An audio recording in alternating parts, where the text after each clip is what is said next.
ഇതാ നിർത്തുകയായി. ഇനി നിനക്കാ. JB 25 91 66. ശിവൻകുട്ടിയെ, ഇന്ന് ഏത് നറുക്കെടുപ്പിന്റെ ഫലാ വന്നിരിക്കണേ? ജയ് മാതൃഭൂമി ഗോവ.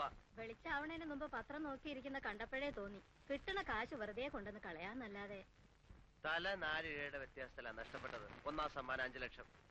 2 നമ്പർ. അമ്മേ ദേ ഇത് കണ്ടോ? JB 25 91 66. ഇത് കണ്ടോ? ഒന്നാം സമ്മാനം JB 25 37 66. 2 നമ്പർ. സാരമില്ല, അടുത്ത ആഴ്ച കേരള. 10 ലക്ഷം ഒരു കാറും. ഞാൻ എല്ലാ സീരിയലിലും ഓരോ ടിക്കറ്റ് എടുത്തിട്ടുണ്ട്. നിനക്ക് വേറെ ജോലിയൊന്നുമില്ലേ? നമുക്കതിനുള്ള ഭാഗ്യമൊന്നുമില്ല. അമ്മേ, ഈ ഭാഗ്യം എപ്പോഴാണ്, എവിടെ കൂടാണ്, എങ്ങനെയാണ് നമ്മളെ കടാക്ഷിക്കുന്നതെന്ന് പറയാൻ പറ്റില്ല. ആ കണ്ട താറാവുകാരനും ചായക്കടക്കാരനും വീടിയെറുപ്പുകാരനും ഒക്കെ ഒന്നാം സമ്മാനം കിട്ടാമെങ്കിൽ നമുക്ക് കിട്ടിക്കൂടെ? പിന്നെ അമ്മയ്ക്ക് പശുവിന്റെ മൂത്രവും ചാണകവും ഒക്കെ വരണോ? നല്ല എയർ കണ്ടീഷൻ മുറിയില് കാലും കയറ്റി വെച്ചിരുന്നാ പോരെ? ഇവന്റെ ഓരോ മോഹങ്ങള്. 3 നേരം പട്ടിണി കൂടാണ്ട് ഇങ്ങനെ അങ്ങ് കഴിഞ്ഞുകൂടിയാ മതിയായിരുന്നു എന്റെ ഈശ്വര. എനിക്കും ഒരു AC റൂം വേണം. AC ഇല്ലാണ്ട് എനിക്ക് ഉറക്കമേ വരുന്നില്ല. നീ എങ്ങനെ കളിയാക്കൊന്നും വേണ്ട. ഈ കാശും പണവും വരാൻ അത്ര പെരുത്ത് സമയമൊന്നും വേണ്ട. എല്ലാവർക്കും ഉണ്ടടി ഒരു നല്ല കാലം. അന്ന് ഞാൻ ഈ പഴഞ്ചം വീട് പൊളിച്ച് ഒരു ഉഗ്രം വീട് പണിയും. അതിൽ AC മുറി ഉണ്ടാവും, 5-6 പണിത് വെച്ചിട്ടുണ്ടല്ലോ മേശപ്പുറത്ത്.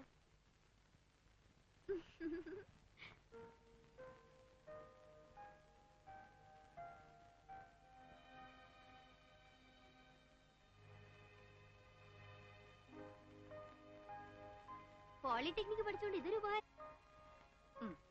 തുടങ്ങിയോ അതിന്റെ മുകളിലെ പണി? തുടങ്ങിയോ അതിന്റെ മുകളിലെ പണി? എന്റെ ശിവ, നീ അതെടുത്താ പിന്നാമ്പറത്തങ്ങാണ് കൊണ്ടുവയ്ക്കേ. കാണുന്നവരൊക്കെ എന്നോടാ ചോദിക്കണത് എന്നാ പണി തുടങ്ങണേന്ന്. പരിഹസിക്കുന്നതാ. നമുക്ക് ഇഷ്ടമുള്ളപ്പോ തുടങ്ങും. നാട്ടുകാരോട് പറയണോ? ചേട്ടാ, ഈ ലോകത്ത് വേറെ എന്തൊക്കെ കാര്യമുണ്ട് അന്വേഷിക്കാൻ? ശിവശങ്കരൻ വീട് വെക്കോ? നിറയെ പൊന്നും പണം വെച്ചിരിക്കല്ലേ അറയില് കണ്ണു കടിക്കാൻ. എന്റെ ശിവ, അല്പത്തരം പറയാതെ നീ ഈ പാലുള്ളത് അയാൾക്ക് കൊണ്ട് കൊടുക്ക. വെറുതെ മനക്കോട്ടകൾ കെട്ടുക എന്നല്ലാണ്ട്. ഇതാ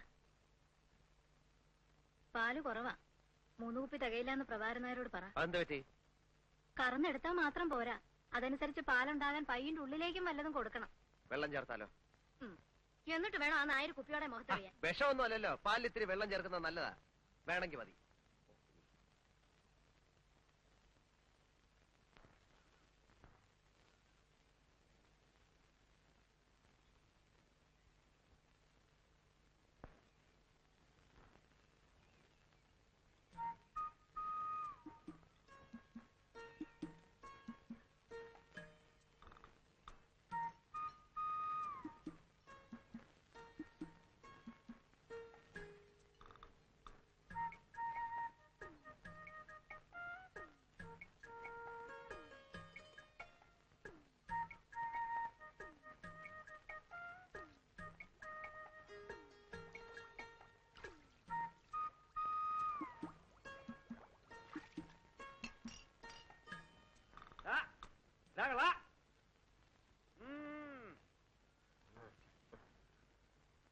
അത് ശരി, പ്രഭാകരനായ ചായക്കടയിൽ നീ നാട്ടുകാര് കുടിക്കണതേ ഈ കുളത്തിലെ വെള്ളമാണല്ലേ?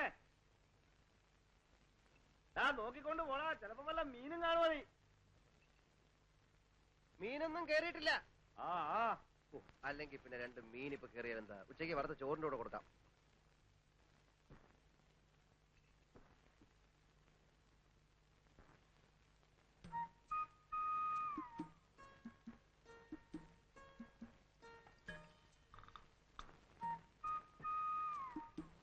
പാല് വെള്ളം പോലെയാണല്ലോ. പാല് വെള്ളം പോലല്ല, അതിന്റെ കല്ല് പോലെ ഇരിക്കണം.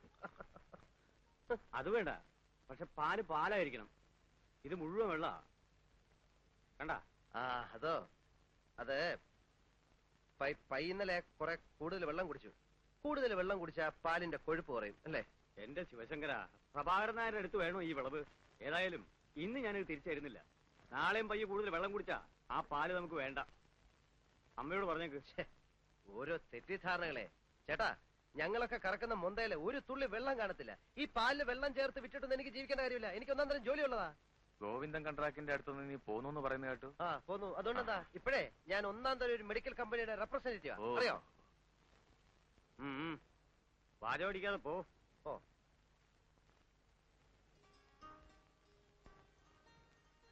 റംലു, എന്താക്കാ വണ്ടിയിലൊഴിക്കാൻ കുറെ വെള്ളം എടുത്തടി. ഇക്കാക്കടെ ലൊടാക്ക് വെള്ളം മണി കുടിച്ച് കൂട്ടുണ്ട്. അതിനുള്ള ഓട്ടാണെങ്കിൽ ഓടുന്നുണ്ട്. ഈ ലൊടാക്കുള്ളതുകൊണ്ടാ നീ കഞ്ഞിയുടെ വെള്ളം കുടിച്ച് കിടക്കുന്നത്. മോനെ ഇജ്ജ് വരുമ്പോ ശിവൻകുട്ടിയോട് ഒരു 5-6 കുളിയും കൂടി വാങ്ങിക്കൊണ്ടുവരണം. ഓൻ തന്ന കുളിക്കാൻ മുണിങ്ങാൻ രസമാണ്. കാലിന്റെ തരിപ്പിന് നല്ല അക്കണ്ട്. അയ്യോ എന്റെ ഉമ്മ, ഓൻ തരുന്ന മരുന്നൊന്നും വിജയിച്ച് കഴിക്കല്ലേ. അതേതോ തല്ലിപ്പൊളി കമ്പനിയാണ് മരുന്നാ. അത് മാത്രമല്ല, ഓൻ ഈ മരുന്നിനെ കുറിച്ച് ഒരു ചുക്കും ചുണ്ണാൻ പോട്ട് അറിയേയില്ല. പിന്നെ പെട്ടിയും തൂക്കി മരുന്ന് വിൽക്കാനാന്ന് പറഞ്ഞു ഓൻ നടക്കണ എന്തിനാ? ഈ മരുന്ന് വിൽക്കുന്നവരാണോ ചികിത്സ? അത് ഡോക്ടർമാർക്കേ അറിയൂ. എന്നാൽ അത് മുണിങ്ങാൻ രസം നല്ല അക്കണ്ട്. മോന്റെ കാര്യം പറഞ്ഞ് നാക്കെടുത്തില്ല. നീ എന്താ ഇതുവഴി? ഒന്നും പറയണ്ട, ഞാൻ ആ ഇടവഴി ചാടിക്കടന്ന് ചുറ്റിക്കറങ്ങി ഓടി വരിക. കാലത്തെ ആ വെറിയമ്മേനോൻ കേറി വന്നു.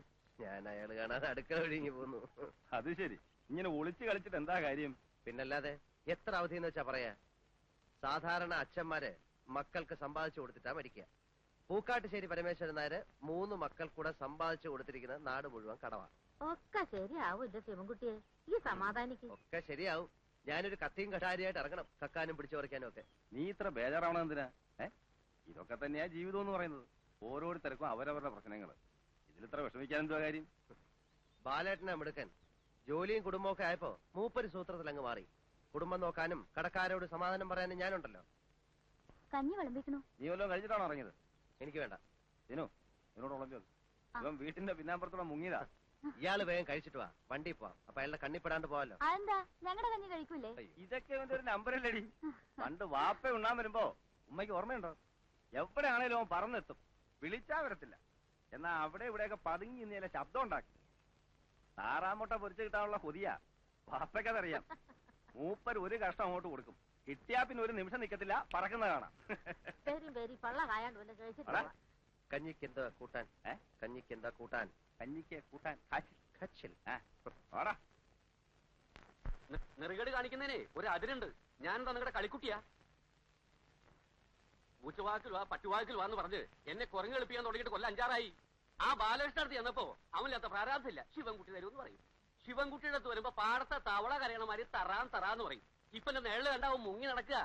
എന്റെ പെട്ടിരിക്കണ പണം 25,000 രൂപ എണ്ണി തന്നിട്ടാ ഞാൻ ഈ അച്ചാലും പിച്ചാൻ നടക്കേണ്ടി വന്നത്. അവരാരും വാങ്ങിച്ച പണമല്ലല്ലോ. വാങ്ങിച്ച ആള് മരിച്ചും പോയി. എന്നാലും തരില്ലാന്നൊന്നും ഞങ്ങൾ പറഞ്ഞിട്ടില്ലല്ലോ. പ്രോനോട്ട് എഴുതി തരികയും ചെയ്തിട്ടുണ്ട്. പണം ഞങ്ങൾ തരും എന്ന്. അതിന് ഞാൻ ചത്തിട്ട് ഇനിയൊരു ജന്മം കൂടി ജനിക്കണോ? ശിവൻകുട്ടി ഒരു നിലയിലെത്തിയ ഇവനൊക്കെ ഗതി പിടിക്കുന്ന ആർക്കറിയാം? ഒരു കാര്യം ഞാൻ പറഞ്ഞേക്കാം, ഇനി എനിക്ക് ശ്രമിക്കാൻ വയ്യ. സിവിൽ കേസ് കൊടുക്കാൻ പോവാ. നീ അവസാനം അറിഞ്ഞില്ല കേട്ടില്ല എന്ന് പറയണ്ട. മേന്നെ കുറച്ച് സമയം കൂടി ഞങ്ങൾക്ക് തരണം. എന്റെ കുഞ്ഞുങ്ങളെ കോടതി കയറ്റരുത്. കോടതി കയറ്റുന്നു മാത്രമല്ല, ഈ വീഡിയോ ഞാൻ ജപ്തി ചെയ്യിക്കും. നോക്കൂ.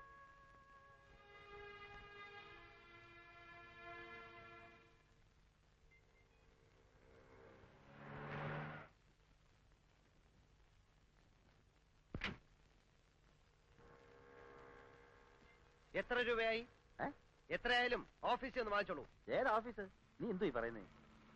നിന്റെ അമ്മായി അമ്മയുടെ ആഫീസ്. ഇവിടെ പോടാ, ബിസിനസ് നാക്കറിയാത്ത കഴുതാ. താമസിക്കോ? സാർ, ഉച്ചയ്ക്ക് ഊണിന് വണ്ടി വേണ്ട, ഞാൻ മാനേജ് ചെയ്തോളാം. Good morning sir. Good morning. ഒരു നല്ല ടാക്സി പോലും കിട്ടാനില്ല. എങ്ങനെയുണ്ട് സെയിൽ? തരക്കേടില്ല. നമ്മുടെ പ്രോഡക്റ്റ് നല്ല മൂവ്മെന്റ് അല്ലേ? ഒറ്റ കുപ്പി പോലും വിറ്റിട്ടില്ല. അങ്ങനെ വരാൻ വഴിയില്ലല്ലോ. ഈ എറണാകുളത്തൊക്കെ പ്രോട്ടോബി ഭയങ്കര സെയിൽ, കിട്ടാനില്ല. ഈ ഗർഭശുശ്രൂഷയ്ക്ക് പറ്റിയ ടോണിക്കാണ്. മിനറൽസ്, പ്രോട്ടീൻസ്, ഹോർമോൺസ്, വൈറ്റമിൻസ് എല്ലാം ഉണ്ടല്ലോ. വെറുതെ പുളു അടിക്കാതെ ആശാനെ, നെല്ലിക്ക വൈനിൽ ഏതാണ്ട് അരച്ചു കലക്കി ഉണ്ടാക്കുന്ന സാധനമല്ലേ. ഞാൻ അന്നേ പറഞ്ഞതാ ഇതൊന്നും ചെലവാവില്ലെന്ന്. പിന്നെ ചെലവാക്കാം. ഡോക്ടർമാർക്ക് നല്ല കമ്മീഷൻ കൊടുക്കണം. അത് കമ്പനിക്കാർ വിചാരിക്കാൻ നമ്മൾ എന്ത് അത് ചെയ്യാൻ? പറഞ്ഞ് സമ്മതിപ്പിക്കണം. പ്രോവി തേക്കാര് 500 ബോട്ടിലിന് വീതം കമ്മീഷനായിട്ട് ഓരോ വാഷിംഗ് മെഷീനാണ് കൊടുക്കുന്നത്. തന്നെ? അല്ലാതെ ഇത്രയും ചെറിയ കമ്പനികൾക്കൊന്നും നിലനിൽപ്പില്ല. നിങ്ങൾ ഇവിടെ വെച്ച ബോട്ടിലുകളെല്ലാം തിരിച്ചു കൊണ്ടുപോകണം. എല്ലാം എക്സ്പയറി ഡേറ്റ് ആവാറ്. എക്സ്പയറി ഡേറ്റ് കഴിഞ്ഞ സാധനം ഒന്നും ഇവിടെ വിൽക്കാറില്ലേ? ഇവിടെ എക്സ്പയറി ഡേറ്റ് കഴിഞ്ഞൊന്നും വിൽക്കാറില്ല. ചില സ്ഥലത്ത് വിൽക്കാറുണ്ട്. ഇവിടെ ഇരിക്കട്ടെ, ഞാൻ ഒന്ന് കറങ്ങിട്ട് വരാം. Okay okay. ബ്ലഡും യൂറിനും മോഷനും ഒന്ന് പരിശോധിച്ചിട്ട് വരൂ. ഒരു എക്സ്റേ എടുത്തോ, എന്നിട്ട് മരുന്നിന് എഴുതാം. ഡോക്ടർ, എനിക്ക് രാവിലെയുള്ള തലവേദന മാത്രമേ ഉള്ളൂ. അതിന് ഇത്രയും പരിശോധനകൾ വേണോ? എങ്കിൽ പിന്നെ നിങ്ങൾ എന്റെ അടുത്ത് വരണോ? സ്വന്തമായിട്ട് അങ്ങ് ചികിത്സിച്ചാ പോരെ. ഇത് വെറും ഒരു തലവേദന ആയിക്കൊള്ളണമെന്നില്ല. എന്താ, പരിശോധിക്കാൻ ബുദ്ധിമുട്ടുണ്ടോ? ഇല്ല ഡോക്ടർ. പിന്നെ ഇത് KJ ലാബറട്ടറിയിൽ പരിശോധിച്ചാൽ മതി. അവിടെ നല്ല റിസൾട്ട്. ബാക്കിയെല്ലാം പോക്കാം. ശരി.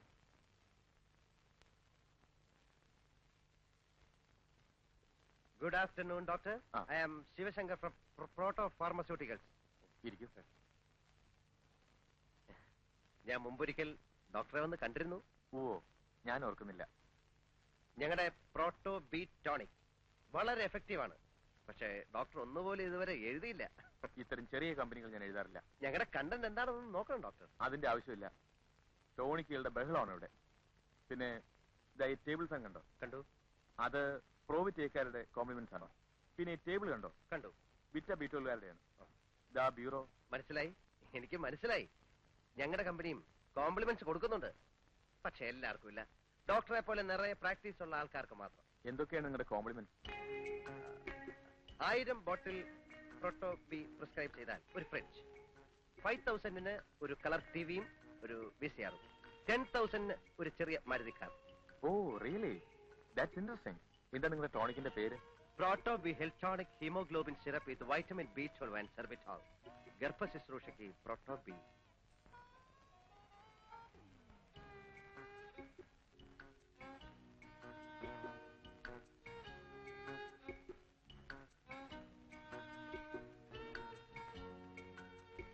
പ്രോട്ടോബി 4 ബോട്ടിൽസ്. അതേത് ഡോക്ടറെ? ഡോക്ടർ സുരേന്ദ്രന്റെ. ഇത് തീർന്നിരിക്കുക. ഒരു ബോട്ടിൽ പോലും ഇല്ലേ? ഇല്ല, കംപ്ലീറ്റ് തീർന്നു. ഇപ്പൊ തന്നെ എത്ര ചീട്ടാ വന്ന് മടങ്ങിപ്പോയെന്നറിയോ? ഡോക്ടർ പറഞ്ഞിരുന്നു കിട്ടാൻ ഭയങ്കര ഡിമാൻഡാണെന്ന്. അതുകൊണ്ട് 4 വാങ്ങി വെച്ചോളാം. ഇനി എന്ന് വരും? 2-3 ദിവസത്തിനകം വരുത്തി തരാം.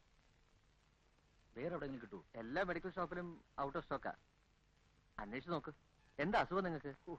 തലവേദന. സൂര്യൻ ഉദിച്ചാൽ അപ്പം തുടങ്ങും. വേറെ എവിടെയെങ്കിലും കിട്ടുമെന്ന് ഞാൻ നോക്കട്ടെ. ആ റെപ്രസെന്റേറ്റീവ് ആള് കൊള്ളാമല്ലോ. കഴിഞ്ഞ ഒരു മാസമായിട്ട് ഞാൻ മെഡിക്കൽ ഷോപ്പുകാർക്ക് എന്നെ കാണുമ്പോ പുച്ഛമാ. കമ്പനിക്കാര് പറയുന്നത് ഞാൻ വർക്ക് ചെയ്യാഞ്ഞിട്ടാണ്. അല്ലേ അങ്ങതി ഓരോരുത്തരും 1000 ബോട്ടിൽ വെച്ച് എഴുതിയാലേ നീ ഫ്രിഡ്ജും VCRും ടിവിയും ഒക്കെ എവിടുന്ന് എടുത്ത് കൊടുക്കും? ഞാൻ എവിടുന്ന് കൊടുക്കാനാ? പിന്നെ ഈടാ എല്ലാരും കൂടെ ഉത്സാഹിച്ചൊന്ന് എഴുതി ഒരു 10,000 ബോട്ടിൽ ഇലവായ എനിക്കൊരു 8,000 റുപ്യ കമ്മീഷൻ കിട്ടും. പിന്നെ ഞാൻ ഈ ജോലിക്ക് പോകുന്നില്ലെങ്കിലോ? പിന്നെ ഇവന്മാര് കോംപ്ലിമെന്റ്സ് വാങ്ങിക്കാൻ വീട്ടിൽ വരുമോ? വീട്ടിൽ വരട്ടെ, അപ്പൊ കൊടുക്കാൻ കോംപ്ലിമെന്റ്സ്. അയ്യോ, അപ്പൊ ഈ ജോലി ഈ നാട്ടിലാണ് ജോലിക്ക് പഞ്ഞം. എടാ ജോലി ചെയ്യാനുള്ള മനസ്സുണ്ടെങ്കിൽ ജോലിയുണ്ട്. പിന്നെ എല്ലാവർക്കും കസേരമേലിരുന്ന് ഫയൽ നോക്കണം എന്ന് പറഞ്ഞാൽ നടക്കത്തില്ല. എടാ ലോട്ടറി ടിക്കറ്റ് വിറ്റാ ജീവിക്കാനുള്ള കാശ് കിട്ടത്തില്ലയോ? ഞാനും ഈ വണ്ടിയൊക്കെ വിറ്റിട്ട് ഇതുപോലെ വല്ല പണിയും കിട്ടുമെന്ന് നോക്കാൻ പോവാ. വണ്ടിക്കാണെങ്കിൽ ഓട്ടമില്ല.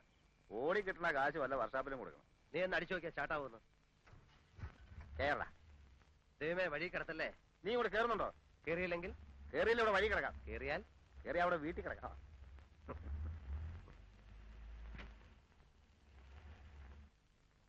എന്റെ ഏട്ടാ, ഞാൻ പറഞ്ഞ കേക്കണ്ടേ? ഉച്ചയ്ക്കാണെങ്കിൽ കഴിച്ചു എന്ന് വരുത്തി. അയാൾ വന്ന് വഴക്കുണ്ടാക്കണ ഇത് ആദ്യമൊന്നല്ലല്ലോ. എന്റെ കുട്ടി, ഇനി കോടതി കൂടെ കയറാനേ ബാക്കിയുള്ളൂ. അതും അയാൾ കേട്ടു. എന്റെ അമ്മയെ കോടതി എന്ന് പറയുന്ന തല വീഴുന്ന സ്ഥലമൊന്നുമല്ല. അയാൾ കൊണ്ട് കേസ് കൊടുക്കട്ടെ. പിന്നെ അയാളോട് സമാധാനം പറയണ്ടല്ലോ. അമ്മ ആഹാരം കഴിക്കേ. എനിക്ക് വിശപ്പില്ല. ആദ്യം കേറിട്ടാ. പിന്നെ മണ്ണാൻ കേട്ടാ. ഇനി അമ്മ കഴിച്ചിട്ടേ ഞാൻ കഴിക്കുന്നുള്ളൂ. എന്റെ അമ്മ അയാൾ കേസ് കൊടുക്കത്തില്ല. ഞാൻ അയാളെ ചെന്ന് കണ്ട് സമാധാനമായിട്ട് സംസാരിച്ച് തീർത്തോളാം. വഴക്കൊന്നും ഉണ്ടാക്കരുത്. ഇല്ല, നയത്തില് അയാളെ പറഞ്ഞ് മനസ്സിലാക്കി സോപ്പിട്ടങ്ങ് കുളിപ്പിച്ച് കിടത്താം. പോരെ? അമ്മ കഴിക്കേ. ചില സമയത്ത് അമ്മയുടെ സ്വഭാവം കൊച്ചു പിള്ളേരെക്കാട്ടിലും കഷ്ടമാണ്.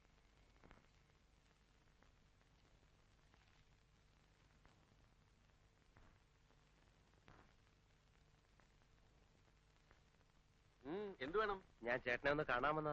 കണ്ടോളൂ. അതല്ല. ഏതല്ല? എടാ, എന്റെ നിഴല് കണ്ടാ മുങ്ങി നടക്കണ നീ എന്നെ കാണാൻ വരെ. എന്താണാവോ ഉദ്ദേശം? ചേട്ടൻ വീട്ടിൽ വന്നു എന്നറിഞ്ഞു. അമ്മ ആകെ വിഷമിച്ചിരിക്കുക. ഞാൻ പറയുന്നത് ശരിയല്ലെന്നറിയാം. എന്നാലും കുറച്ചാളൂടെ ക്ഷമിക്കണം. മാസാമാസം ഞാൻ കൃത്യമായിട്ട് പലിശ തന്നോളാം. 1 കൊല്ലത്തിനുള്ളിൽ കടം വീട്ടുകയും ചെയ്യാം. എവിടുന്നെടുത്ത് വീട്ടും? എനിക്ക് എന്നെ വിശ്വാസമില്ല. ഞാൻ എന്റെ വഴി നോക്കിക്കോളാം. മേനോൻ ചേട്ടൻ എന്നെ എന്ത് വേണമെങ്കിലും ചെയ്തോ.